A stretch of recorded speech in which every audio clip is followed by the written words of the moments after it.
Okay, salo ya ba bi.အားလုံးပဲမင်္ဂလာပါခင်ဗျာဒီနေ့ကျွန်တော်တို့မြန်မာစာဘုတ်အဖွဲ့ကနေစီစဉ်တဲ့သင်တန်းကိုပါဝင်တက်ရောက်ပေးကြတဲ့သူအားလုံးကိုကျေးဇူးအထူးတင်ရှိပါတယ်ဒီကာလဟာတော်လှန်ရေးကာလလည်းဖြစ်တာကြောင့်မလို့ကျွန်တော်တို့မြန်မာစာမိသားစုဝင်ကျောင်းသားတွေဆရာတွေတချို့ဟာတော်လှန်ရေးမှာလည်းပူးပေါင်းပါဝင်နေကြတာရှိပါတယ်အဲ့ဒါကြောင့်မလို့မတက်ရောက်နိုင်တဲ့ဒီတော်လှန်ရေးအတွက်ပူးပေါင်းပါဝင်နေတဲ့ကျောင်းသူကျောင်းသားဆရာဆရာမတွေကိုလည်းဒီနေရာကနေပြီးတော့လေးစားဂုဏ်ပြုပါတယ်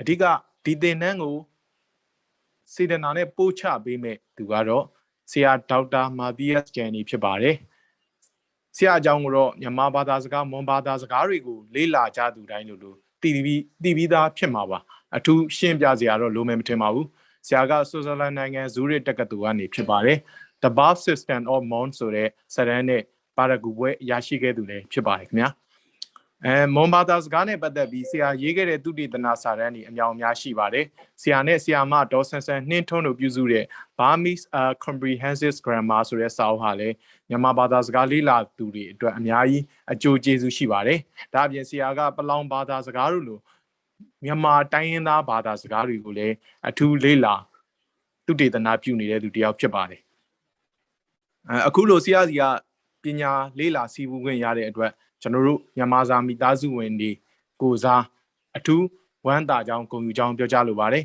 ကျေးဇူးလည်းအထူးတင်ပါတယ်တက်ရောက်သူများအနေနဲ့လည်းဒီသင်တန်းဟာဆိုရင်ကျွန်တော်တို့ရဲ့ဘာသာစကားလေ့လာမှု level ကိုနောက်တစ်ဆင့်မြင့်ပေးတဲ့သင်တန်းလို့ကျွန်တော်တို့ယုံကြည်တဲ့အတွက်မပြတ်မကွက်တက်ရောက်ပေးကြဖို့ကျွန်တော်တို့ဒီနေရာနေပြီးသတိပေးလိုပါတယ်အသိပေးလိုပါတယ်ဘာဖြစ်လို့လဲဆိုတော့ဒီသင်တန်းကကျွန်တော်တို့သင်ကြားလိုက်ပြီးကျွန်တော်ရဲ့လက်တွေ့နယ်ပယ်မှာကျွန်တော်ရဲ့ဘာသာစကားနယ်ပယ်မှာဘာသာစကားကိုဘယ်လိုချင်းကပ်မလဲဘာသာဗီဒကိုဘယ်လိုချင်းကပ်မလဲဆိုတဲ့ဟာတွေကျွန်တော်အကြောင်းအရာတွေပို့ပြီးသိလာပါမယ်ဆရာဆရာမဆိုတဲ့ဆရာဆရာမအလျောက်ပို့ပြီးအမြင်ကျဲလာမှာဖြစ်တယ်လို့ကျောင်းသားဆိုလဲတကယ်ကိုinternational အဆင့်ဒီဘာသာဗီဒလေ့လာမှုတွေကိုပို့ပြီးတော့ကျွမ်းကျင်နှံ့ဆက်လာမှာဖြစ်ပါတယ်ဒါအဲ့ဒါကြောင့်မလို့ဒီသင်တန်းကအင်မတန်အရေးကြီးတယ်လို့ပြောချင်ပါတယ်အခုလိုဂျားကာလမှာဆိုရင်မြန်မာစာအထူးပြုကျောင်းသူကျောင်းသားတွေအနေနဲ့ဒီပညာသင်ကြားခွင့်တွေဒါတော်လှန်ရေးလုပ်နေတဲ့သူကတော့လုပ်ပေါ့နော်ကြံတဲ့ CDM ကျောင်းသားတွေရှိပါတယ်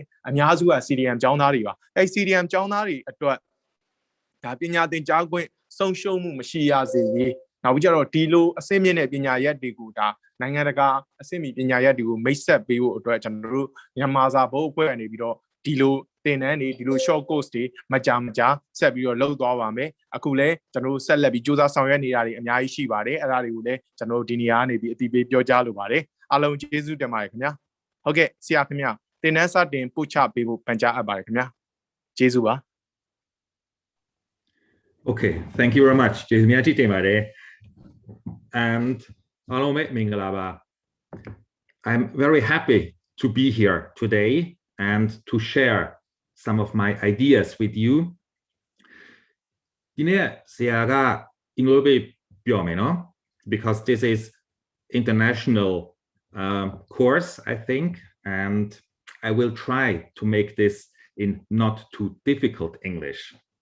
I'm very happy that so many are interested in this and now just give me a second to share my screen with you.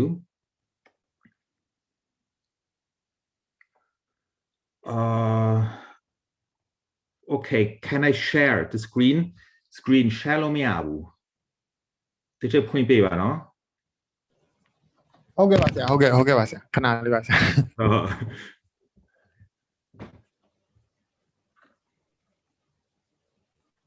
ဟုတ်ကဲ့ရပါပြီဆရာ Okay ရပြီ။ဟုတ် Okay အခုရပြီနော် Can you see my screen now? Yeah, no? Okay, very good. Okay, no? Okay. Thank you very much for the nice introduction about me. Nothing else I have to say about myself now. If anyone is interested in more about my research or has more questions, you can contact me on email or visit my website at www.mathiasjenny.ch. So this course I want to teach you during this month is about language and society. What is the role of language in society? How do we use language? To give you a short overview about what I plan to do with you in the next 12 lessons, we want to have a look at language and linguistics. Of course, I am a linguist by training, and many of you are from Myanmar departments, so you know about linguistics. But maybe more important than language and linguistics will be language and society. What does language do with society? What do we do with language? So the plan is to investigate features of language and languages. What are languages like? What is language like? What is language? In order to do this, we will use linguistic tools, of course. So I will introduce you, or the ones who don't know much about linguistics, to some very basic ideas of linguistics. And the main idea that I have for this course is to look at general features about language and linguistics, and then have a closer look at Myanmar and other languages, like Burmese and other languages spoken in Myanmar. So I hope that at the end of this course, you will understand how language works, how languages change, how language is important for human society and societies, and especially why and how it is a good thing to have more than one language in the community. As has been told in the introduction, I have been doing research on many languages, especially in Myanmar, also in other countries. So I see it as a very good thing to have more than one language in the society, and not like there is Myanmar country and we all speak Burmese language or Myanmar language, but maybe to have more languages. So this is the whole idea of the course.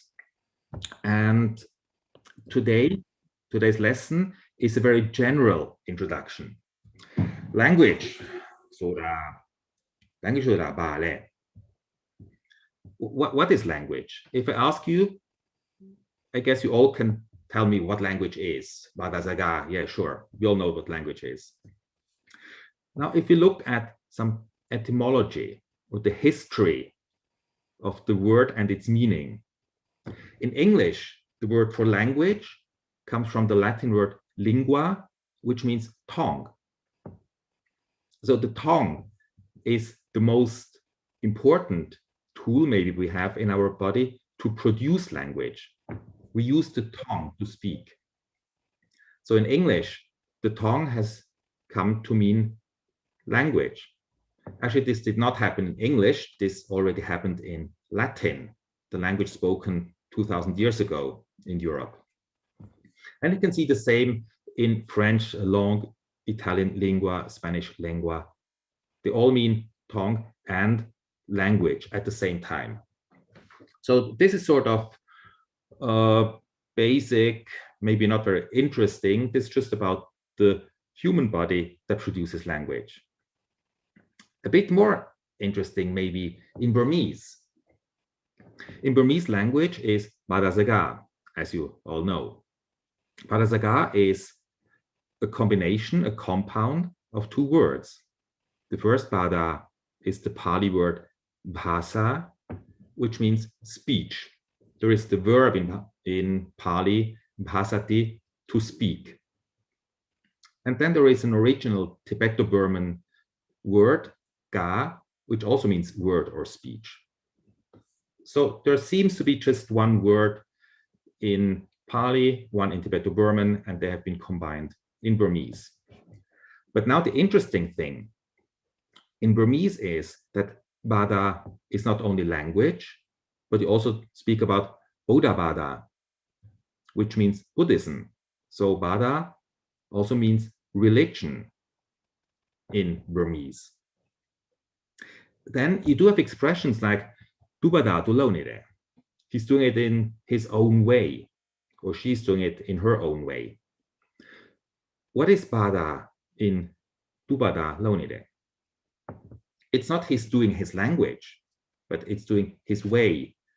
So Bada in Burmese has a much broader meaning, obviously. It means a way of thinking, a way of believing, a way of doing things. So what does that tell us about the meaning of language in Burmese culture? I think we can say that language is shown by these Burmese expressions to be a very important cultural convention, maybe the most important cultural convention. So if you think about language, we have to think a bit further. We have to think, what is language? How is it used? How did it come to have the function it has today? And Burmese here is a good starting point.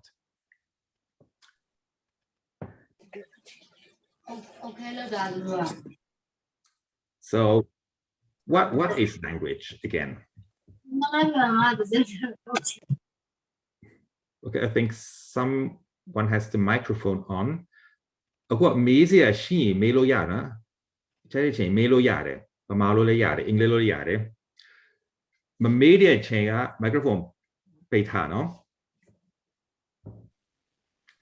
So let's have a general look again at what language is. Language is a system of signs that humans, people use in communication. When we communicate with each other, when we talk with each other, we use signs. And this is a cultural convention. So language is not something natural. It's not something that is there anyway. It's not an instinct. But language is a cultural invention or convention that we find in all human societies. So all groups of humans do have some language. And these languages are very similar in many ways. Language only happens in use. Language only exists when we speak with each other, or when we write or read or think. So language is nothing concrete. It's not an object. And that also makes it vulnerable to change. That means languages change all the time. And one very important fact about language is that language is arbitrary. That means we use arbitrary signs to express ideas. There is no natural connection between what we say and what it means. And this is not only for language. We have this kind of systems of signs in other areas as well. If you look at these signs, these are conventional signs that we use in some sorts of communication as well. Now, if you look at these signs, I think you will understand them sort of immediately. So the first one here, there is one man and one woman and the dividing wall. What does that mean? I think you know immediately this means toilet. But there is no natural connection between a man and a woman and a line, vertical line, and toilet. On the other hand, if you have three men, pictures of three men in a box, what does that mean? This is not toilet anymore, but this means elevator or lift. there is no natural connection to this. And even worse, what is this? It means correct. But why? It doesn't look like correct or anything. It's just convention. We agree that this means correct, so understand it. This means not correct. So these signs are very arbitrary. There is no connection between these signs and their meaning. For those of you who drive motorbikes or cars, should know these three signs. This one means no parking. If you don't know this, if you don't act accordingly, you may get a fine. Again, this is arbitrary. It doesn't look like no parking. You just have to know it. This one means no driving, and this one means wrong direction. So these are just examples of signs, arbitrary signs that we use to convey meaning, not linguistically in this case, but with pictures.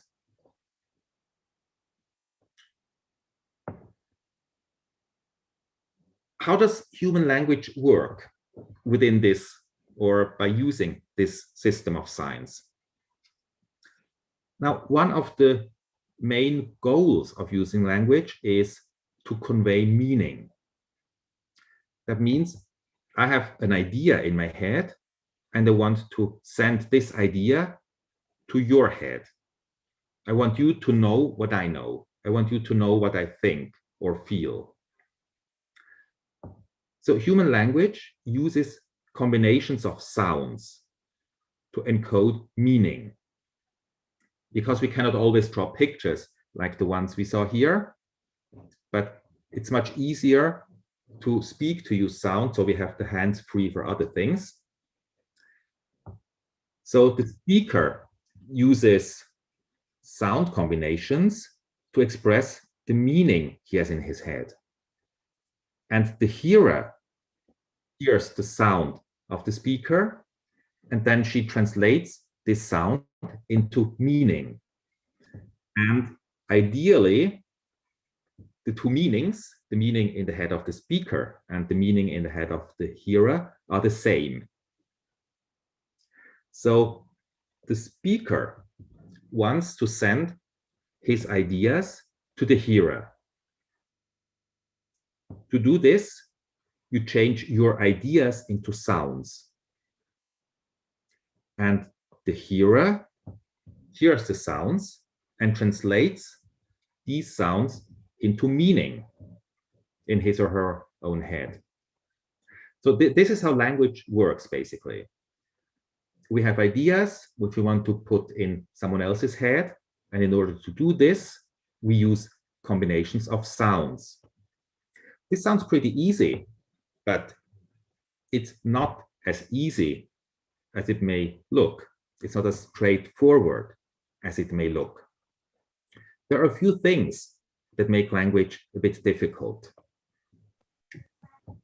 First, as I said, it's arbitrary.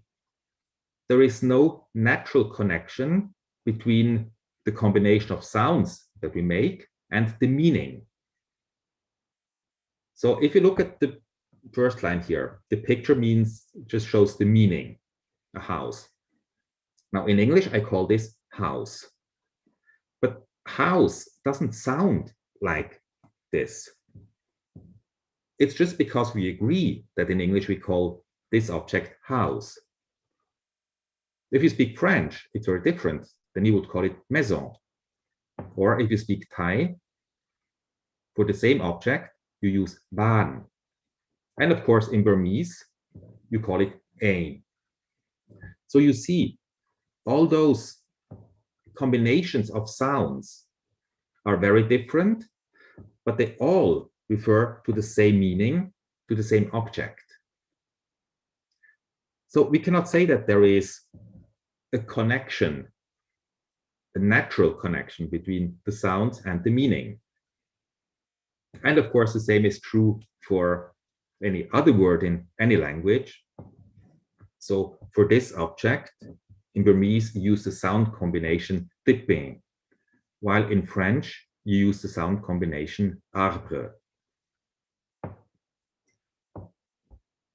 So no connection, no natural connection between the combination of sounds and the meaning. That, of course, means that we have to learn languages.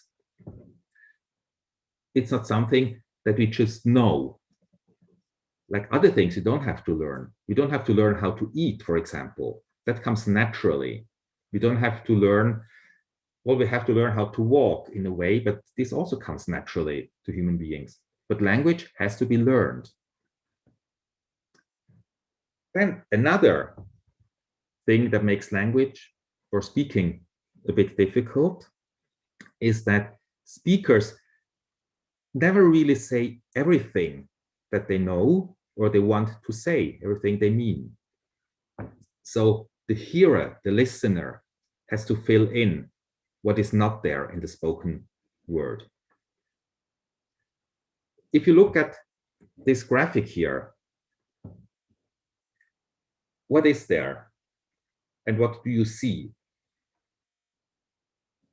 I bet most of you see a white triangle.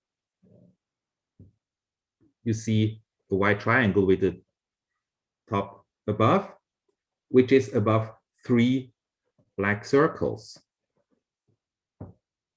right? So you see this triangle, but the triangle is not there. It's only 3 balls with gaps, 3 circles with gaps. But automatically, when we see this picture, our brain adds some non-visible strokes to make us see the triangle, or we think we see the triangle.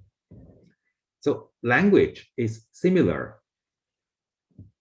We only say a few things, and the hearer then adds or complements what is not there to make the whole expression complete. So this is to illustrate how language works in this respect. We say only very little, and the listener, the hearer, understands much more. And of course, if we have a lot of shared knowledge, if we know same things, if we know the same people, the same places, then it's much easier to communicate. You all know that if you speak to people in your family, you don't have to say many things and you understand each other. If you talk to strangers, you have to explain much more.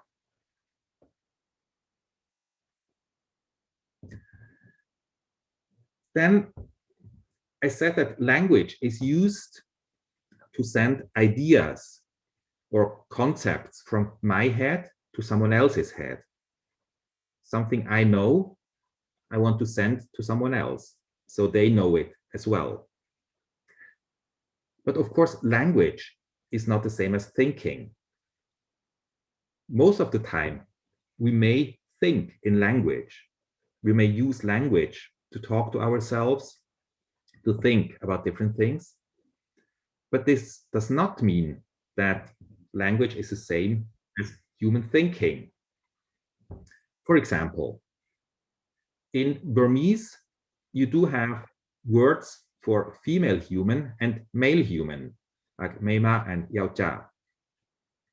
So this would be Yaocha and this is Mema. So you have this concept, female human, and you have the concept, the idea, male human, and you have a word for each. Now, if you look at English, English does not have a word for Mema or Yaocha. English has 2 words for Mema, namely adult, Mema is woman, and young, the child, Mema is a girl. But there is not one word that covers the whole of this idea of Mema. And the same is true for Yaocha. Adults are called man and children are called boy. So this does not mean that English speakers don't have this idea of female human or male human, because English speakers understand this toilet sign, where there is the male and the female human, but there are no words for this in English. The other way around, in English, there is the word brother, and brother means a male sibling. That means a male person who has the same parents as myself, or at least one same parent. I'm sure if you are speakers of Burmese, you also have this concept, this idea of a male human with the same parents. But there is no word in Burmese for brother. But you do have different words, Ako, Nyi, and Mao, for different kinds of brothers, in the case of Ako and Nyi, and for different speakers in the case of Nyi and Mao. So you see, language and thinking are not the same, but they are certainly related.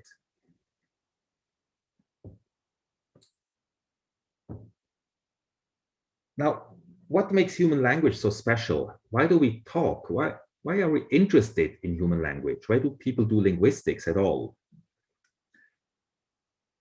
Well, I think one special thing is that we can understand each other. We can speak with each other. And this is very special, actually.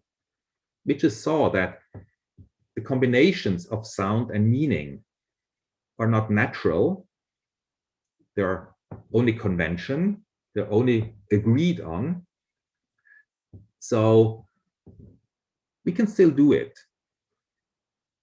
Another interesting fact about language is that there is no limit to what we say. There is a limit to the words we know in a language, maybe. All languages have only a limited number of words. But we can say unlimited new things. So we can combine these words into sentences that have never been spoken before. Now, also animals do communicate, of course. Many animals do have complex languages or communication systems, but only human language can be used to talk about past and future events. Like birds can communicate, but they cannot talk about things that happened before or will happen later. They can only talk about what is now. And human language can also be used to talk about things that did not happen or will never happen, cannot happen. I can say things like, if I was the president of the United States, I would do that and that. But of course I'm not, I will never be. Then I mentioned this before, language is not innate. That means we are not born with language, but children must learn language. Children are born into a society, a community, and then they learn the language of their society. This also means that any child can learn any language without difficulties. So if a Chinese child grows up in Europe, in a Western country, English-speaking country, he or she will speak English naturally. If an English-speaking child grows up in China with many Chinese around, he or she will speak Chinese. So any child can learn any language easily.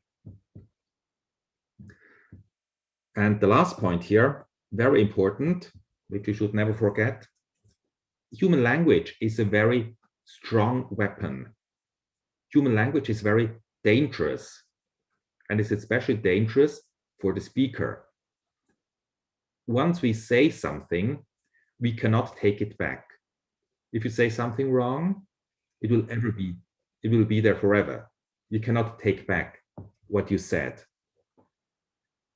So language is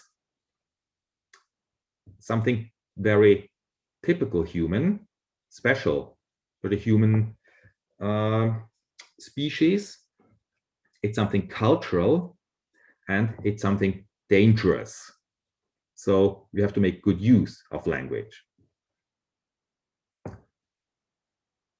So far, I have been talking about language as a system of human communication that is found in all societies. So language as something that humans use to communicate, to talk to each other. If we compare language to languages, different languages are different sets of signs used by different societies. In other words, all people, all humans do have language as a system, language as a means of communication. All societies have their own language, their own set of signs, set of sound signs with conventional meanings. So language is the abstract thing, the use of communication, the use of this set of signs, and languages are the concrete sets of signs that a community uses. And of course, we can use many different languages at the same time or in different contexts. Now you may wonder, how many languages are there in the world? Well, this is very much a question of definition. What is a language? What is a dialect? For example, in Myanmar, I guess all of you speak Burmese. Some of you may speak Arakanese or Tavoyan, Tawe, or Inda. Now, Arakanese and Tavoyan and Inda, are these languages or are they dialects of Burmese? How do we define this? What about English? American English is very different from British English in many ways. And this is different from Indian English and Singapore English. And then you have Australian English and New Zealand English. So are these languages or are they dialects of English? Another example from Myanmar, there is Karen or Kayin. But what is Karen?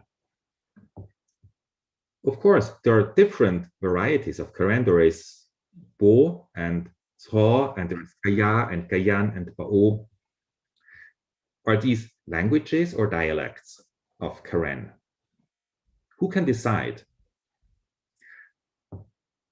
There is no linguistic definition of language and dialect. This is very much a political decision.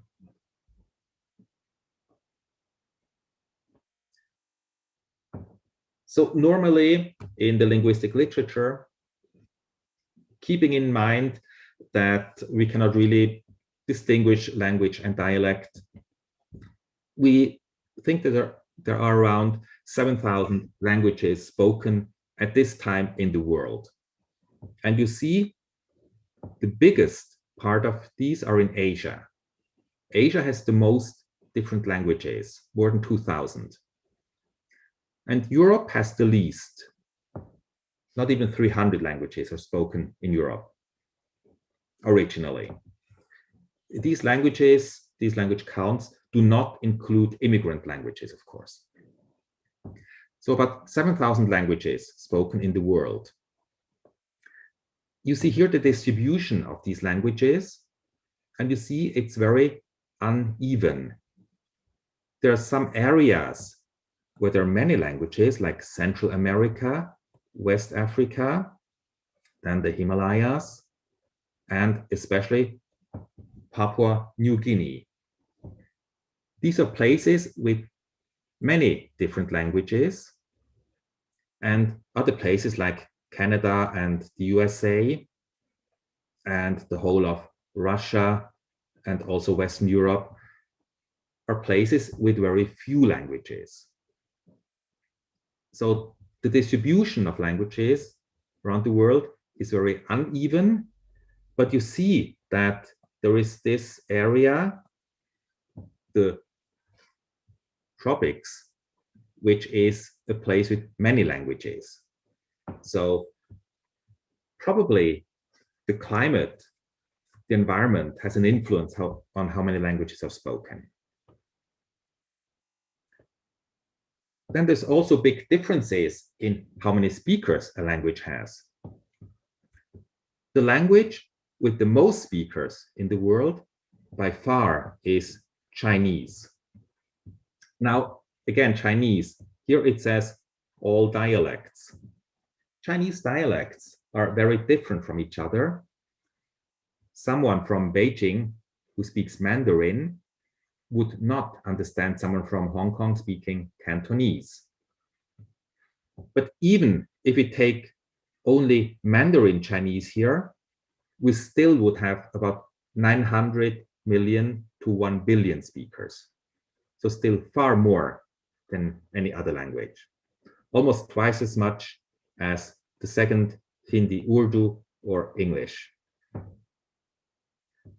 So some languages have many, many speakers, and other languages have very few speakers. Burmese would be somewhere below Italian here, Burmese with about 40 to 50 million speakers. Other languages have only a few dozen speakers left.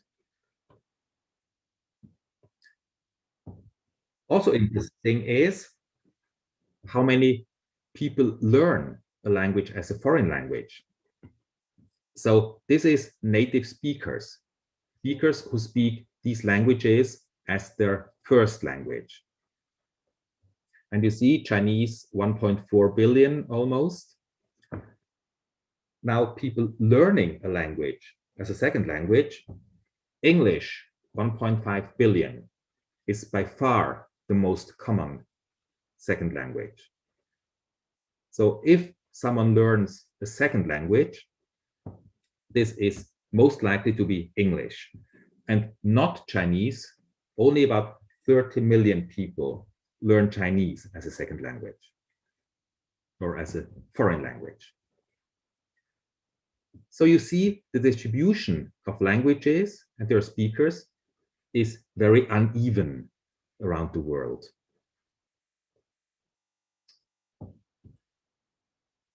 Now, let's turn away a bit from language and have a quick look at what linguistics does. What is the aims of linguistics? Linguistics in Burmese, Bada Beda, the science of Bada, but only in the sense of Bada Zaga. So Bada Beda in Burmese does not involve religion.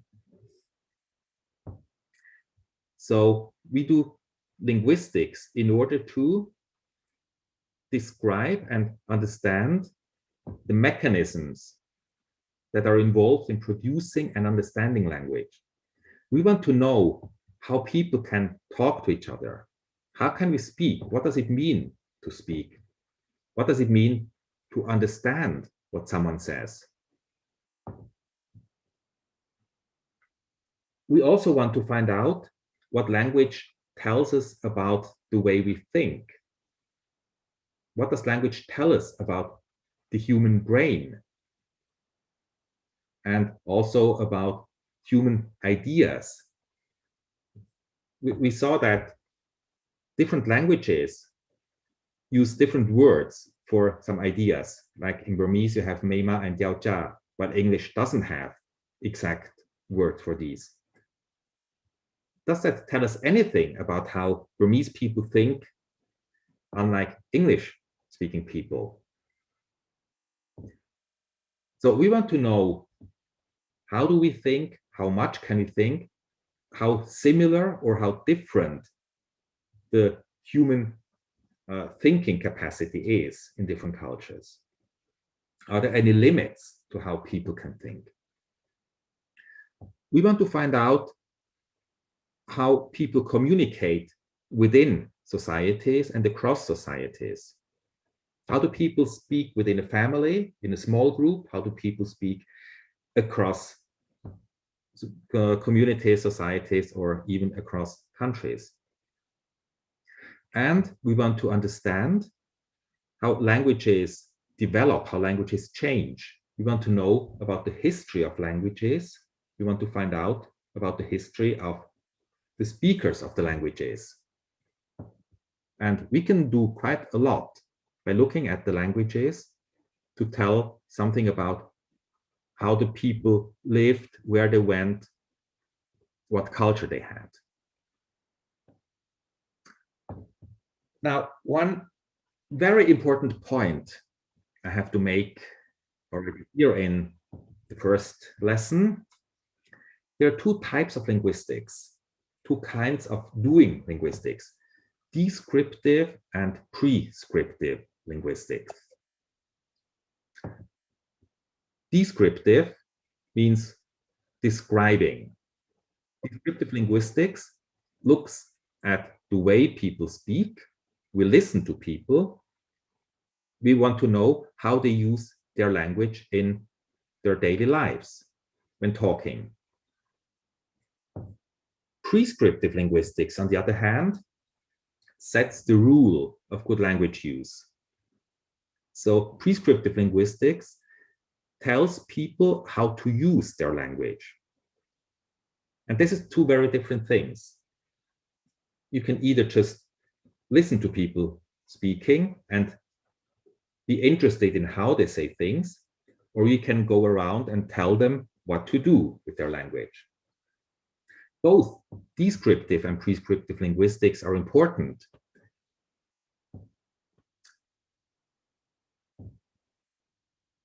If you're looking at an example here in English, you hear some English speakers saying things like, he ain't got nothing to eat. He ain't got nothing to eat. The correct expression would be, he hasn't got anything to eat. So two different expressions. If you hear the first one, he ain't got nothing to eat, the descriptive approach would be, oh, that's interesting. In English, some people use ain't as negation of have or has. So they don't say hasn't or haven't, they say ain't. That's interesting.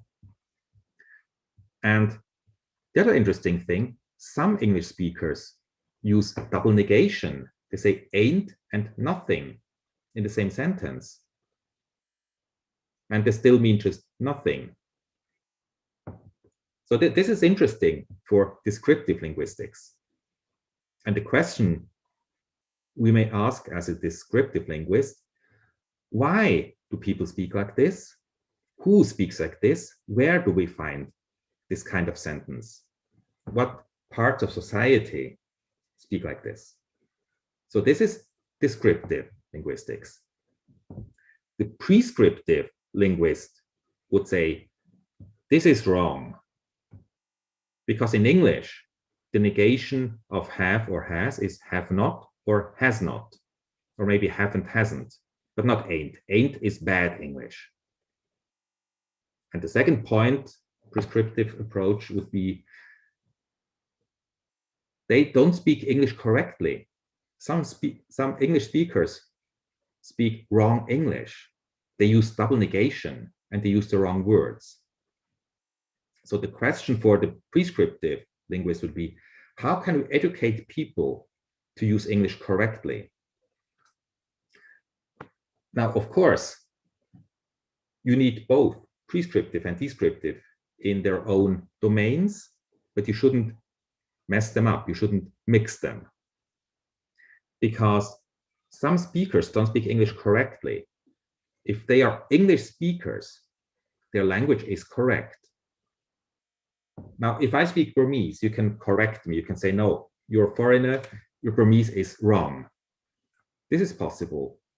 But if you speak Burmese as your native language, as your mother tongue, there is no wrong Burmese.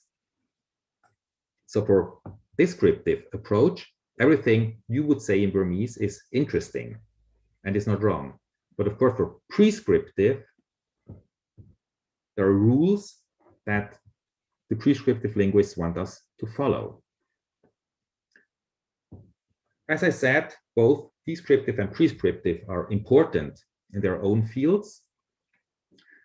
So I guess many of you are students or Seasiama of Nyamaza departments. So maybe some of you will end up working for the Nyamaza Pue at some point or teach Burmese language. Then of course, you will want to set rules for people how to speak. But this does not mean that people who speak otherwise speak wrong Burmese, if Burmese is their native language. So both descriptive and prescriptive have their place in the world, but they should stick to their place. Now, 2 points that I would like you to think about, to reflect a bit. What do you think is the importance of language in a community, in a society, in a country? What do you think is the role of language in your own life, in your own society? What language or languages do you use, in what contexts? Why is language important? What would life be without language? Would it be possible? What is the relevance of linguistics for understanding society structure? We will look at this in more detail in the following lessons, especially next lesson, when we will have a closer look at some basic linguistic categories, some general terminology and general ideas about linguistics. So this is what I wanted to introduce to you today. And you're very welcome to ask questions. You can turn on your microphones if you want to ask questions. And if you don't want to turn on your camera, that's fine. အခုမေးစရာတွေရှိရင်မေးလို့ရပါတယ်နော်။ဘာမှလို့ရတယ်အင်္ဂလိပ်လို့ရတယ်။မေးလို့ရှိရင် microphone ဖွင့်ပေးပါ။ camera မဖွင့်လို့ရတယ်ဖွင့်လို့ရတယ်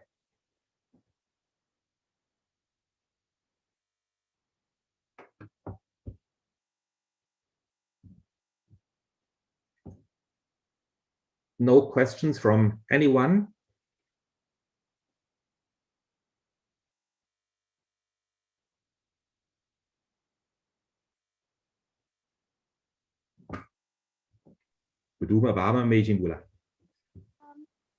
Excuse me. Huh? Yes, Tete? Tenny. Yeah. Okay. Can you hear me well? Between linguistic and language. Okay. Who is speaking now? Oh, what is different between linguistic and language? Mathias Jenny. I think someone is asking. I will ask later. Oh, yes. ခက်ကမကြားရဘူးဖြစ်နေ ဘာမှကြားရပါဘူး What is different between linguistic and language? Linguistics is the study of language and languages. So linguistics is the subject, the field of investigation or the science of language and languages.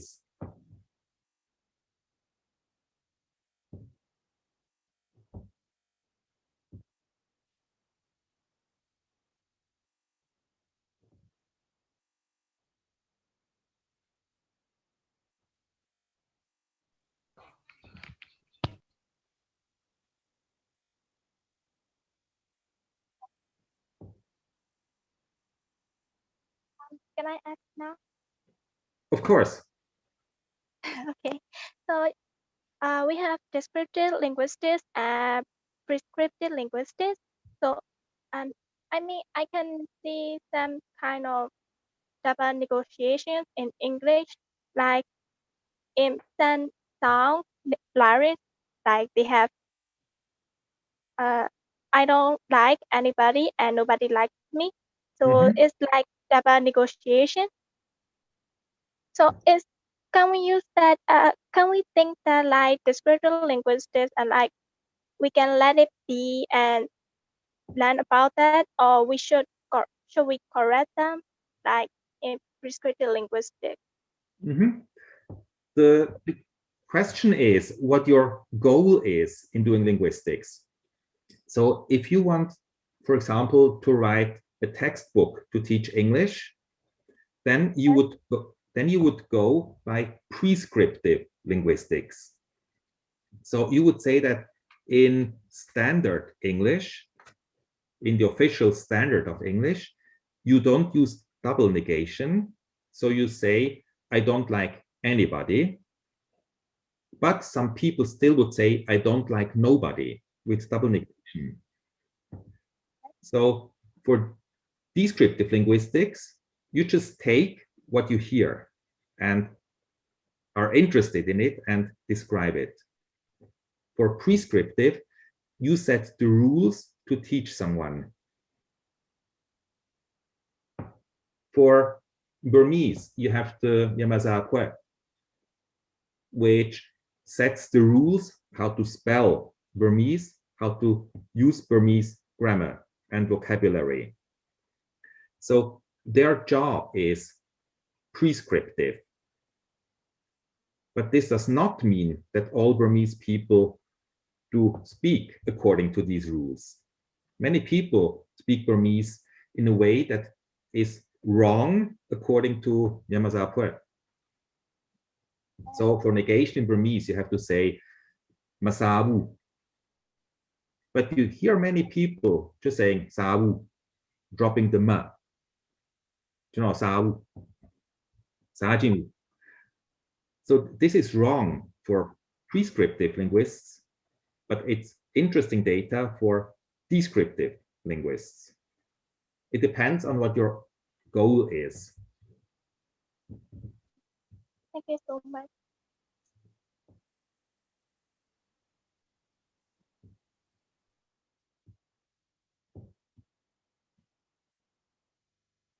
Sia Mingala, Channel Megon Taku, Yamalo, and Megon Piwa. Oh, yeah, but Una Sia, you like the Chaboma, Mazia Takushilova, Sia, you like the Woma, who Nade like that, Sam Yama Zagabo, Sam Yama Zagane, General, or Yeba Zagane, a Bioba Zagaye, Qua Charger Lutimare, Emma, Elu Muse, Yeba Zagane, a Bioba Zagaha, who General Yama Zagama, wa qua ha jetရှိနေတာလားဒါကြောင့်မလို့ဒါမှမဟုတ်အခြားဘာသာစကားတွေမှာကွာဟာချက်မရှိလို့လားကျွန်တော်ထင်တာတော့အခြားဘာသာစကားတွေမှာလည်းကွာဟာချက်ရှိမယ်ထင်ပါတယ်။ဘာကြောင့်လဲဆိုရင်အရေးနဲ့အပြောမှာကျွန်တော်တို့အပြောဘာသာစကားစတင်ပေါ်ပေါက်တာဆိုတဲ့အတွက်ကြောင့်မလို့ကျွန်တော်တို့အရေးဘာသာစကားနောက်မှပေါ်ပေါက်တာဖြစ်တဲ့အတွက်ကြောင့်မလို့အပြောဘာသာစကားရဲ့ကျယ်ပြန့်မှုကပို့ပြီးတော့ကျယ်ပြန့်နေထင်ပါတယ်။အဲ့ဒါကပြဿနာတစ်ခုတော့မဟုတ်ဘူးထင်ပါတယ်။ဒါပေမဲ့တချို့အမှတ်လွဲတဲ့ကလေးတွေကြားတဲ့ခါကျတော့အပြောမှပြောတယ်လို့ပဲအရေးမှရေးတဲ့ခါကျရင်တော့သူတို့အရေးဘာသာစကားရှုထောင့်ကကြည့်ရင်တော့ပြဿနာတစ်ခုဖြစ်လာနိုင်စရာရှိပါတယ်။ဥပမာသူတို့စာတွေပါရေးရမယ်ဆိုရင်တော့သူတို့စနစ်တကြားမရှိတော့တာမျိုးဖြစ်နိုင်တယ်လို့ထင်ပါတယ်။အဲ့ဒါနဲ့ပတ်သက်ပြီးတော့လည်းဆရာနည်းနည်းတော့ရှင်းပြပေးပါလားခင်ဗျာ။ Okay. So what you have in Burmese, the written Burmese and spoken Burmese are very different, as you say. There are many words, especially grammatical words, that are different in literary Burmese and spoken Burmese.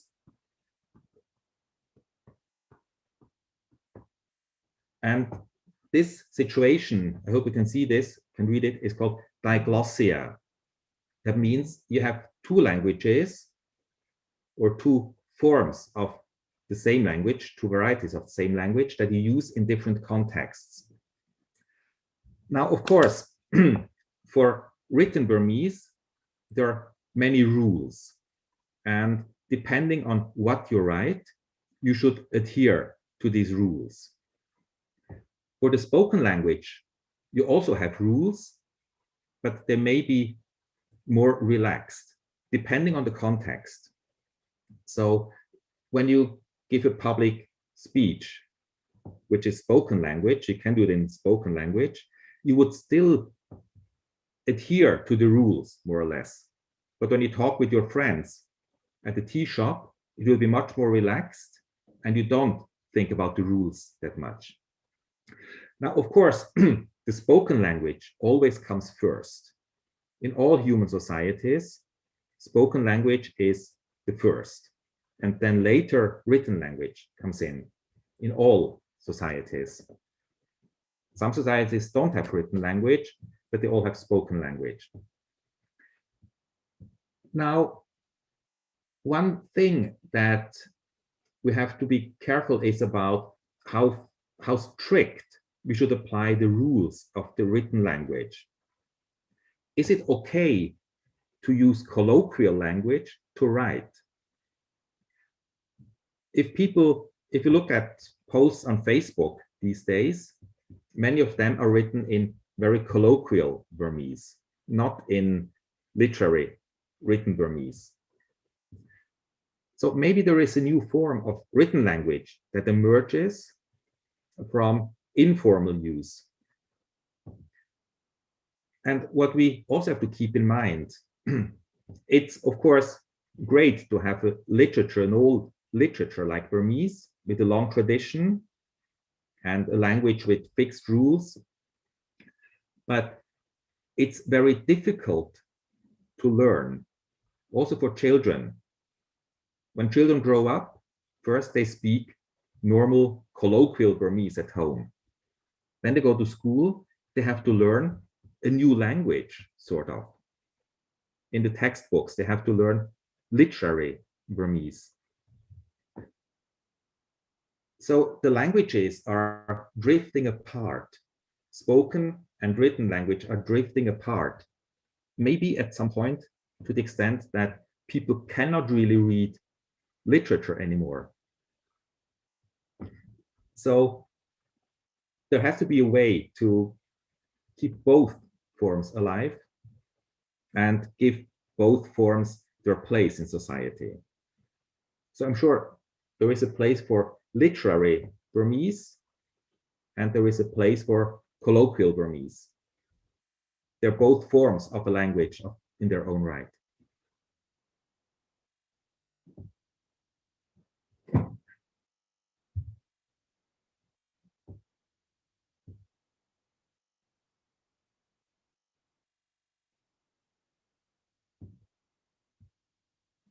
Was that clear enough?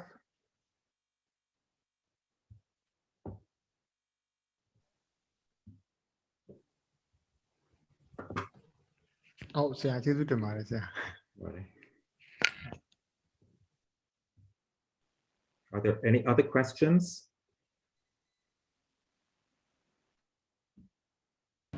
Hello. Hello. I'm information science student, so I want to know the importance of technology in linguistics. Sorry, I didn't hear you well. I want to know the importance of technology in linguistics. Technology in linguistics. Yeah. Okay. Now, yeah, this is a very important question. Modern linguistics uses a lot of information technology, a lot of computer modeling, because as I said, there are more than 7,000 languages in the world. If you want to compare data from so many languages, we need computer programs. We need computer modeling to compare. So linguistics is very much moving the way of science, of natural sciences, using hard data or as hard data as possible. On the other hand, there have been many attempts, of course, in computer linguistics, use computers to translate language, to analyze language. And this has proven to be very difficult because language has some features that are very difficult to catch in scientific terms. First, as I mentioned, when we speak, we don't say everything we mean. We leave out many things. And the computer really has a hard time getting this. The computer has a hard time understanding things that are not there, that are not said. Then, when we use language, very often we say one thing, but we mean something very different.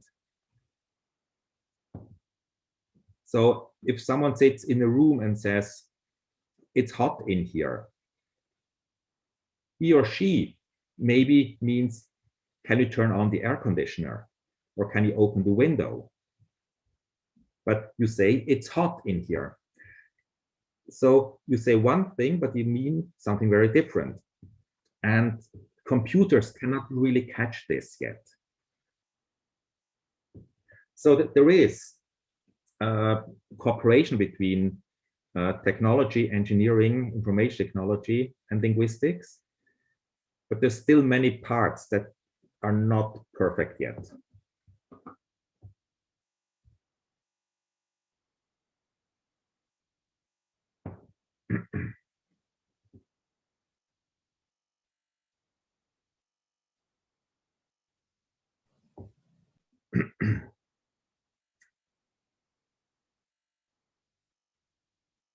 Are there any other questions?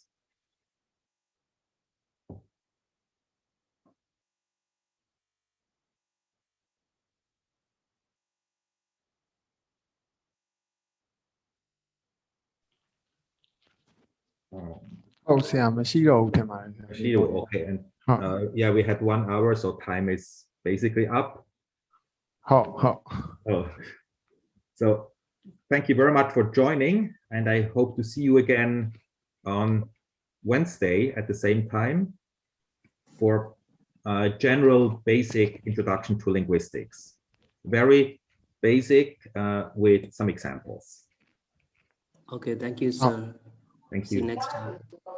And if you have any questions,ကျေးဇူးတင်ပါတယ် always write me an email. Thank you.